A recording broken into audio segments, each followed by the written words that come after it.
Okay, everybody, this is Haunted Toledo at the Bone House right behind me. See it? I don't know if you can see it because my screen is so dark from the daytime. But I'm going to take you for a little tour since it's still a little bit light in here.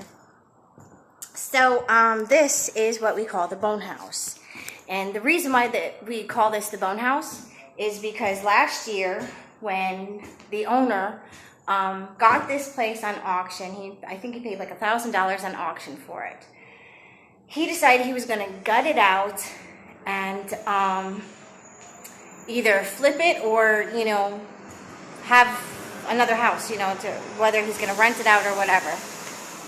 But during the time of him gutting everything, and I'm going to show you one of the rooms you can see is gutted. Just pay attention to the back areas where everything is just kind of ripped out of here.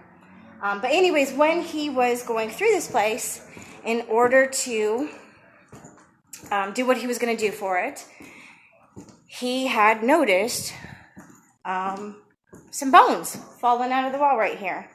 So I'm going to show you this wall. See all the stuff down here? Bones were trickling down there. Now, at first he thought nothing of it because he figured it could be, animal bones from squirrels or raccoons or something like that coming into the house throughout the years, because this place was vacant for a very long time. This house was built in the 1800s. But, so right then he didn't have any kind of concerns. It was nasty, bones were coming out, but no red flags just yet. Now I'm going to take you to where the red flags came from. I have my flashlights and some really killer bug. Can you see that bug? Look at that. Oh, it's a moth. Okay, I'm good. We're good, guys. First I was scared. Okay, so we are going up right now into the attic, which is like a sauna right now too. So I got to open up some of these windows and try to air it out for tonight's activities. Okay, here we are in the attic, and this is where his concern came from, because when he was pulling up these boards and stuff on the ground, I don't know if you can see the ground, different areas where these boards were pulled up. Once he pulled them up, he was finding very large bones. And that part wasn't too much of a concern. However, they were wrapped with personal items, clothing, antique hairbrushes, sometimes old toys, old perfume bottles, things like that.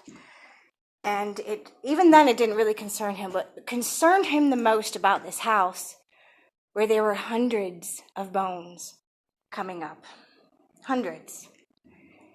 That's when he got nervous. That's when he called the police. So the police came and took a sample of the bones from downstairs, and the owner waited for some type of reply on what was going on. So he started continuing his renovations here. In the meantime, waiting for everything. Well, then he had problems of somebody throwing things at him. He could hear somebody in here. His wife could hear somebody in here. The kids were hearing somebody in here when they would come to see their parents, dropping off food or whatever for their parents. They could hear whistling, footsteps, things are moving, things are being thrown, typical haunting. And they started taking photos of the upstairs, and in the photos, weird things were starting to appear. Some of these things had like weird lights, weird orb type of things of people, what would call orb, I guess. Just really weird, different things. So the news crew came because they found out about all these bones. And in the meantime, they contacted us to come in here and do an investigation because a lot of creepy things were starting to happen. While they were ripping things up, activity was just kicking up and kicking up, which is very typical for a haunted location, once you start gutting it out, once you start doing those things, you wake it up.